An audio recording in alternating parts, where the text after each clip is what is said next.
There's one time a year that God himself says, take the ram's horn on the high holy days. In fact, when the Bible speaks about Rosh Hashanah, the Jewish New Year, it doesn't mention anything except for one thing, the day of blowing. God says once a year, blow that horn. That same ram's horn that Joshua blew. The same ram's horn that when Abraham brought Isaac to be sacrificed on Har HaMoriah, Mount Moriah, that horn, that shofar, got stuck in the thickets. There are different sounds that the shofar makes on Rosh Hashanah. The first call is a powerful sound. We are blowing the trumpet, the English word for shofar. And after the first call, the second is teruah, and it's 9 short blasts.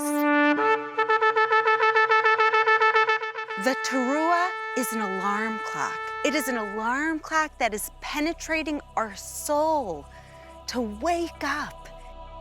The next sound of the shofar is called shivarim, which literally means brokenness, like a sobbing, like a crying, that bring us to real repentance.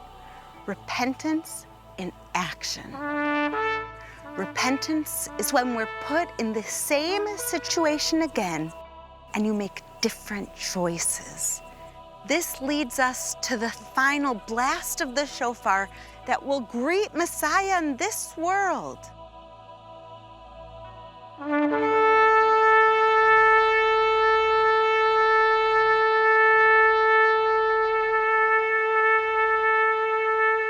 What we see with the shofar is that God has ordained that through physical creations in this world, when we use it correctly, we can lift it up to a spiritual level.